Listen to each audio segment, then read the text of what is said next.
Hey y'all, it's just me, Linda from How to Eat for CKD, and I'm jumping in here real quick because I just want to give you a quick tip. I'm working on some stuff for you guys, especially in the support group. And so as I'm doing it, I'm like, yo, hello, gotta tell people about this because it's so simple. I mean, seriously, come on. Okay, fruits, we love them, right? But some of them can be way too high in potassium. So here's what we do.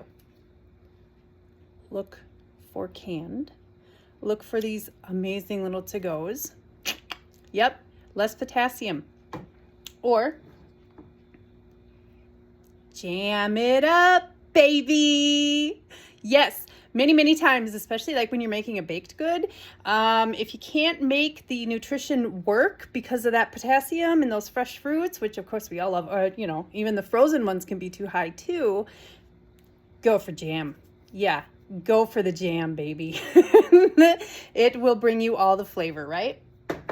And last but not least, my love. Oh,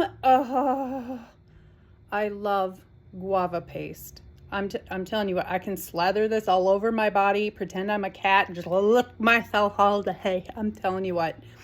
You guys, guavas are pretty high, so we tend to not use too many of them, but you can use the guava paste. You can absolutely use guava paste.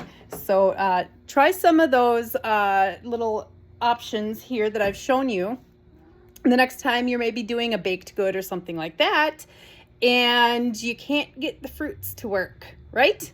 So there's your tip.